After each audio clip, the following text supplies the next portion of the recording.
Guys, आपने train के पीछे ये एक्स मार्क का निशान तो ज़रूर देखा होगा और आपके मन में ये सवाल ज़रूर आया होगा कि इस निशान का मतलब क्या है। चलिए मैं आपको बताता हूँ।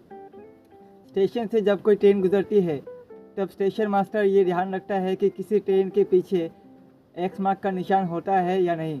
अगर किसी ट्रेन के पीछे एक्स मार्क का निशान नहीं होता तो उसे जल्दी ही रेलवे डिपार्टमेंट को सूचित कर दिया जाता है और उस पटरी पर सभी आने वाले ट्रेनों को रोक दिया जाता है।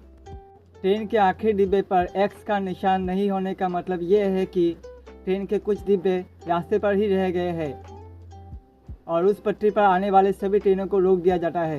कैसी लगी आपको ये जानकारी? ऐसी मोटिवेशन और नॉलेजेबल फैक्ट्स जानने के लिए आप हमारे चैनल पर बने रह सकते हैं।